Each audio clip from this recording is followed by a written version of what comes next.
Bonjour, bienvenue dans la série sur la physique des particules. Alors, on a vu le résultat précédent, une petite remarque sur le modèle des quarks. Dans ce modèle, le courant électromagnétique est couplé à des fermions de charge fractionnaire, de charge QI. Et le courant axial s'écrit alors à mu 3 est égal, c'est pas au cube, hein, c'est l'indice 3, somme sur I des psi bar I, gamma rho gamma 5, taux I,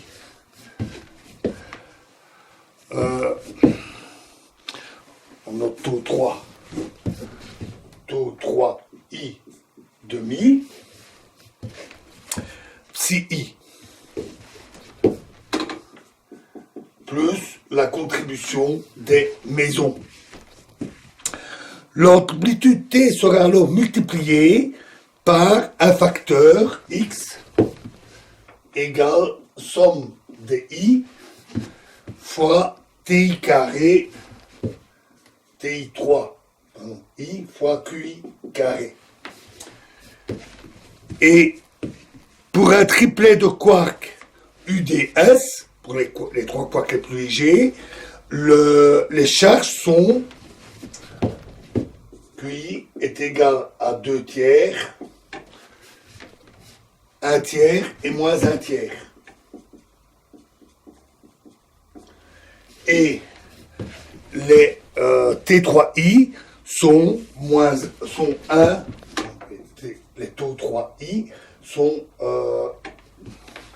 moins 1, moins 1, 0. Donc, on trouve que X est égal à 1 tiers. Ce qui veut dire que l'accord avec l'expérience serait perdu. Sauf si les quarks sont triplement dégénérés. Ce qui alors obtient un facteur x3 qui compense 1 tiers. Triplement dégénéré selon un nombre quantique de couleurs, la couleur liée à l'interaction forte, cachée dans les quarks et invisible dans le proton parce que la couleur totale des trois quarks est nulle. C'est en fait une des évidences les plus directes de la nécessité d'une telle dégénérescence, avec aussi la question des statistiques des états hadroniques construits avec les quarks. Voilà, après ce petit aparté, nous devons maintenant comprendre ce qui a invalidé le résultat de Veltman-Sutherland, puisque nous avons un modèle différent, soit, mais tous basés sur la G des courants, et le résultat de Veltman-Sutherland disait que T de 0 devait être égal à 0.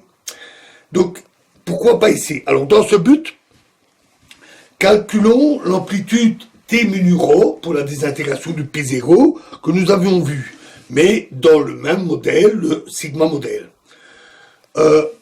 Selon le courant axial de ce modèle que nous avons vu au début de la vidéo précédente, il est couplé au pion avec un facteur IQ rho V qui est égal à moins EQ rho FP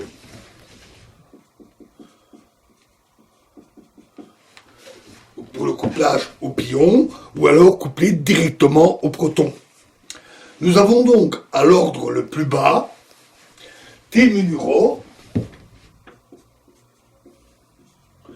est égal à T chapeau mu nu rho plus FP Q rho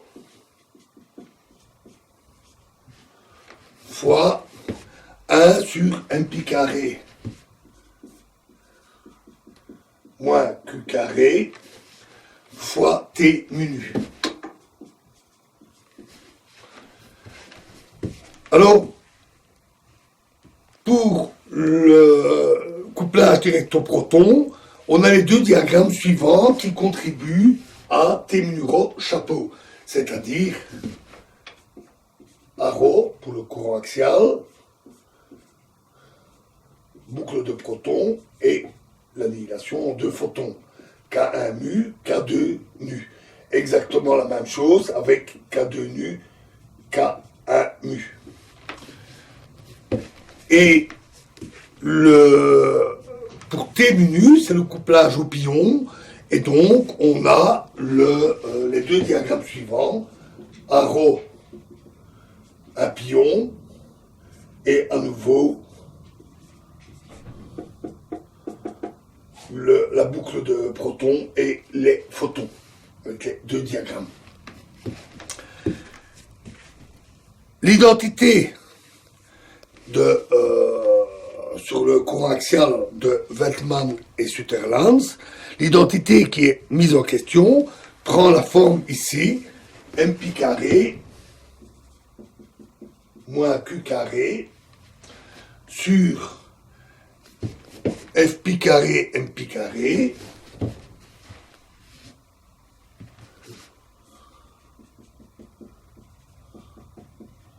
est égal à fois q rho t mu nu rho, pardon,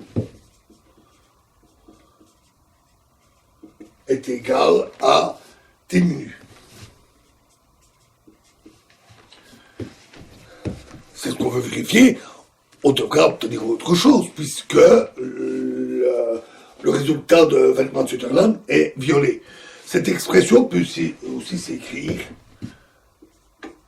Q rho fois T mu nu rho est égal à T chapeau est égal à fpi T mu nu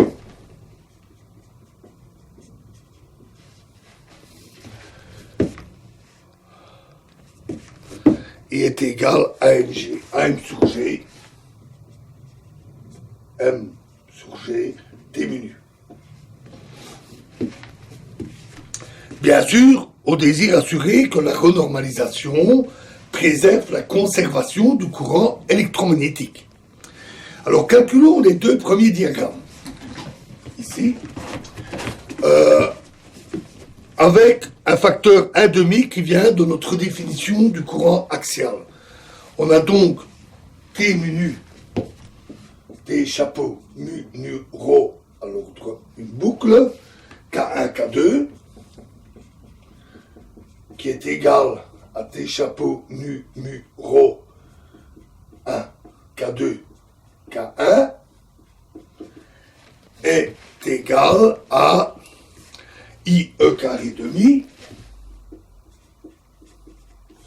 fois l'intégrale d4pi sur 2pi4,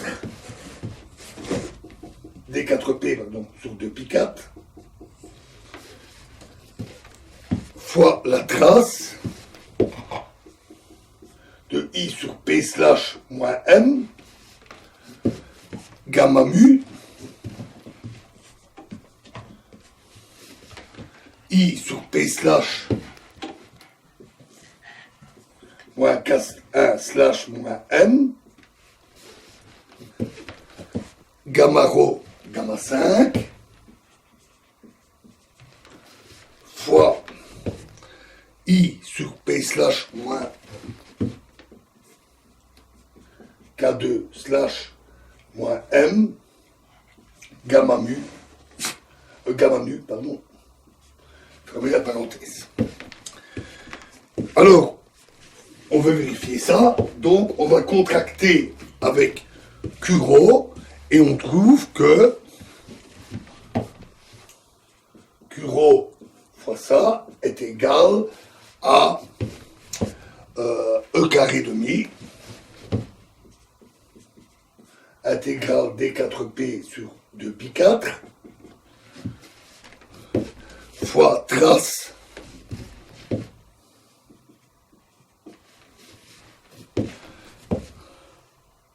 de P slash plus M, gamma mu, P slash plus K slash 1, P slash plus K slash 1 plus M fois K1 plus K2 slash, K1 slash plus K2 slash, fois gamma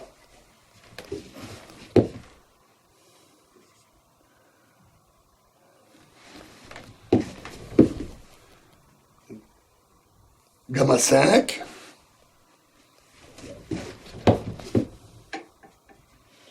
fois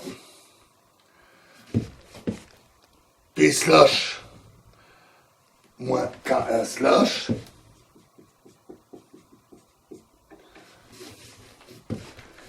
plus M fois gamma mu divisé par P carré moins M carré fois P plus M carré moins M carré fois P moins K2 carré, c'est P plus K1, pardon. P plus K2 carré moins M carré. Voilà. Et le terme central dans la trace peut être arrangé sous la forme. Donc on a ici ce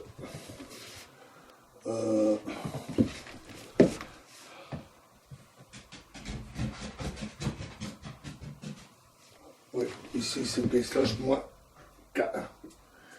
Donc on a ce terme-là, ce facteur-là peut être écrit sous la forme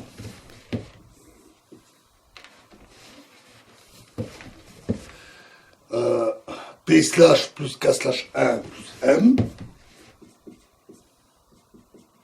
K1 slash plus M, fois P slash plus K1 slash moins M,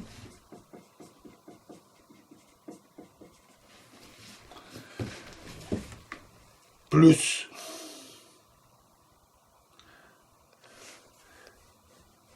K2 plus M, plus M, moins P slash, fois gamma 5, fois P slash moins K2 slash, plus M. Et ceci est égal à 2M fois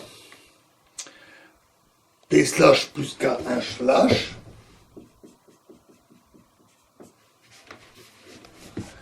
plus M fois gamma 5 fois P slash moins K2 slash plus M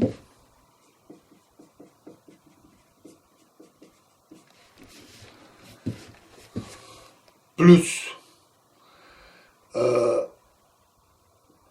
P1 plus K1 carré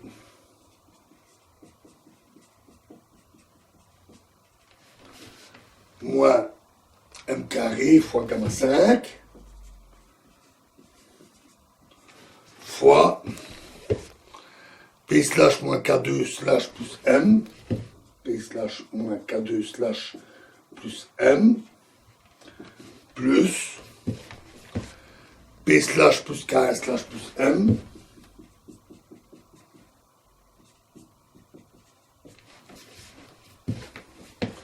fois gamma 5 fois P2 moins K2 au carré moins M carré.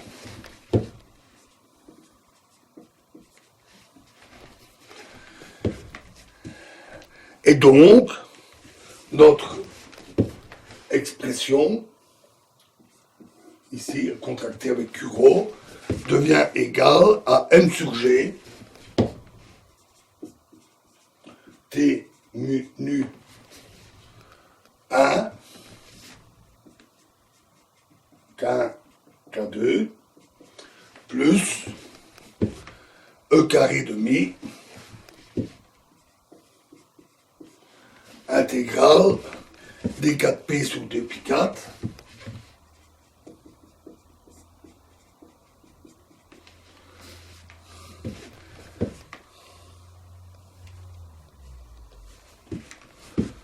fois la trace de P slash plus M gamma mu gamma 5 fois P slash moins K2 slash plus M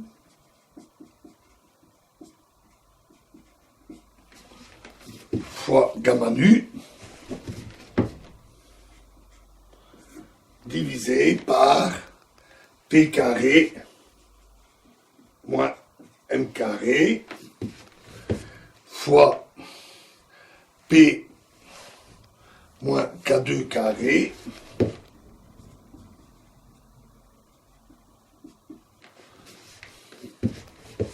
moins M carré plus moins P slash plus K1 slash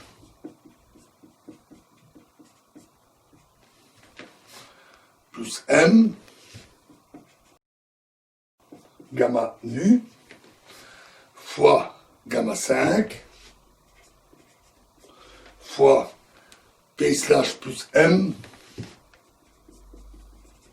gamma mu divisé par P plus K1 carré